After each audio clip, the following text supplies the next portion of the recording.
چرا باید یه فرصت دوباره بهش بدم؟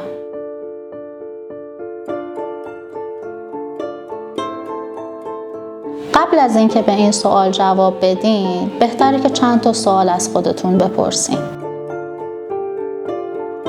اصلا قبول داره که اشتباه کرده یا مدام با توجیه و مغلطه کاری داره خودشو از اون اشتباه بری میکنه؟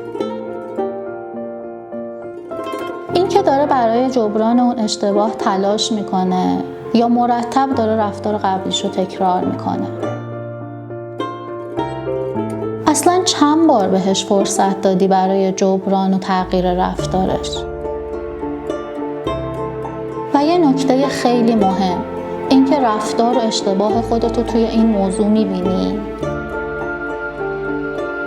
وقتی به این سوالا تونستی درست جواب بدی، میتونی با خودت نتیجه گیری بکنی که ارزش فرصت دوباره رو داره یا نه.